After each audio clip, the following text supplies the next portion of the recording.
I don't like to say this. I typically don't like recommending a device for upgrade year over year. So if you have a Pixel 7 Pro, then I'd recommend you get a Pixel 8 Pro. It's usually never the case. It's usually never worth it to the degree that we think it's worth it.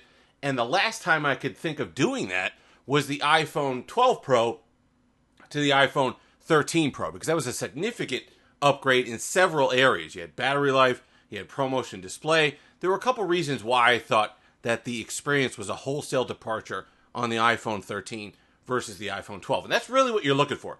A wholesale departure that would justify an upgrade. Now, Google didn't help anybody with the absolutely meager trade-in offers on the Pixel 8 Pro. I think they were going to give you $400, $420 on the Pixel 7 Pro if you trade it in, which is definitely not worth it. And that's what kind of gets me to tell people to hold on to your Pixel 7 Pro. And the upgrading experience, while close, is not as dramatic as the iPhone 12 to the iPhone 13. But let's talk about it, because there's a few different things at play here, and there's a couple different considerations. If you don't have either of these devices, then instead of saying, you know what, save a few bucks, pick up a Pixel 7 Pro, I would say either wait for a sale, deal with what you got, and try to pick up a Pixel 8 Pro on a deal. So I would not recommend saving a few bucks and getting a Pixel 7 Pro. It's a good phone. I like it, but it's a transition phone.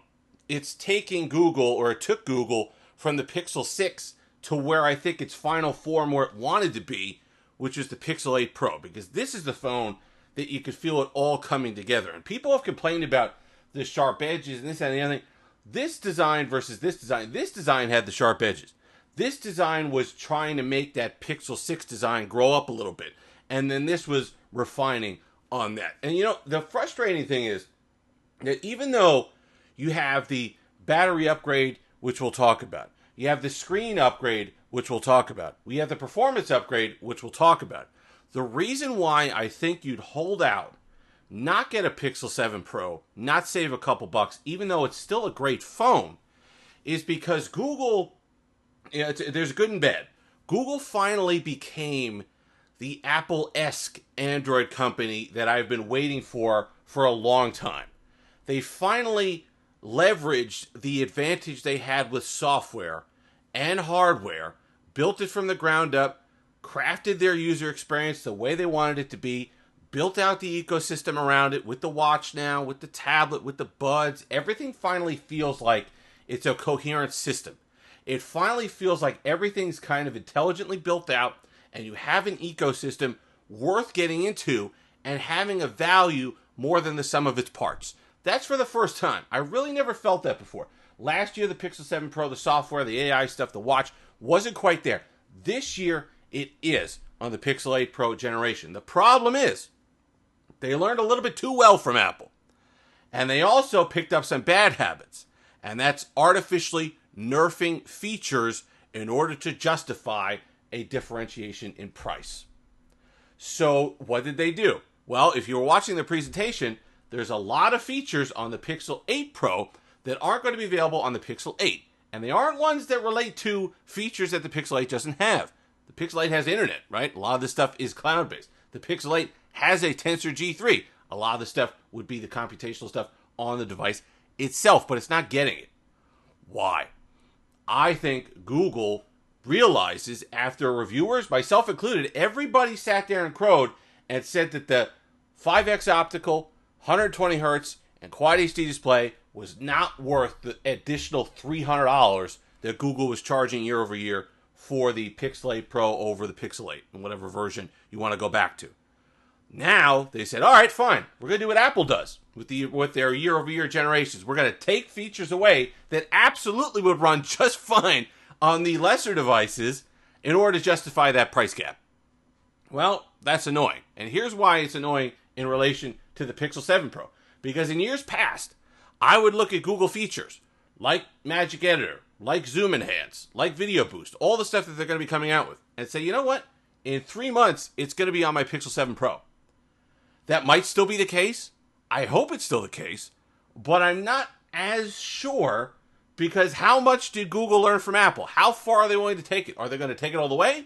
Or are they going to cave and they're going to put features on older devices because they still have Tensor? They promise people certain feature drops. How are they going to balance that line? So I don't know if there's going to be features that they release with the new phone and they advertise with the new phone that don't come to older devices on feature drops in order to maintain and justify that price difference. I don't know. It feels, I was a little wary when I saw that they were nerfing features on the Pixel 8 that I absolutely know the phone is capable of doing. So you know that the Pixel 7 Pro is capable of a lot. It's got a Tensor. That was the whole point of having Tensor pixels, because you knew you kind of insulated yourself from being shut out of future feature drops, because they can't say, oh, only Tensor only, like what happened with the Pixel 5 or the Pixel 5a. So now it's a little bit of a question mark. So we'll see. Optimizations, battery life, overheating, performance is significantly smoother. It's noticeably smoother. The Pixel 8 Pro is noticeably smoother than the Pixel 7 Pro. Battery life, up to an hour and a half more of screen on time on the Pixel 8 Pro, partially because of those efficiencies. G3 is not G1 and G2. A bunch of people just kind of lump Tensor into a big pool and say, I'm going to dismiss the whole thing. That's a mistake. Just like, back in the day, you could have said HTC was great, and then if you carried that forward to today, you'd look like a dope. So things change. People can improve. Companies can improve. Products can improve. The Tensor G3 has improved. It's significantly better on heat, power efficiency, management, and smoothness. This is liquid. This phone feels almost, and people argue in the comment section and say it is as good. It feels almost, if not equally as smooth as my S23 Ultra. And that's saying a lot because that device was butter. So same here. I've had no problems. Really good performance. Excellent battery life. Then you add in all the extras. And yes, the screen brightness matters. It is great looking at this display. So I'm going to go ahead and pump it all the way up so you can see it. The camera's going to try to white balance them. You can see it a little bit there. It is significantly brighter, and you notice it outdoors. You notice it in just the vibrancy of the colors, the saturation. Everything looks better on this display. Then you got the flat versus the curved display. That's going to be personal preference, but I think that this phone is significantly better than the Pixel 7 Pro, and the Pixel 7 Pro is still good. It's not a situation where, like on the iPhone 12, I was getting horrible battery life, and it was worth the upgrade. It's close.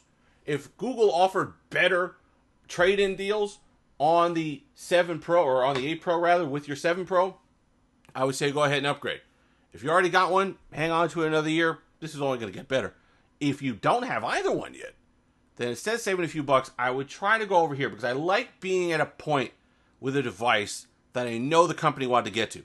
This is where I know they wanted to be. So that's the device that I want to be using, and it's really paid off. I haven't put a case on it. It feels phenomenal.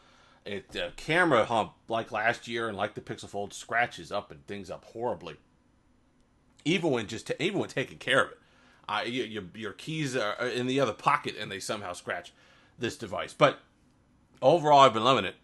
Best Pixel in years, I think, by far. So that's why I would think about upgrading.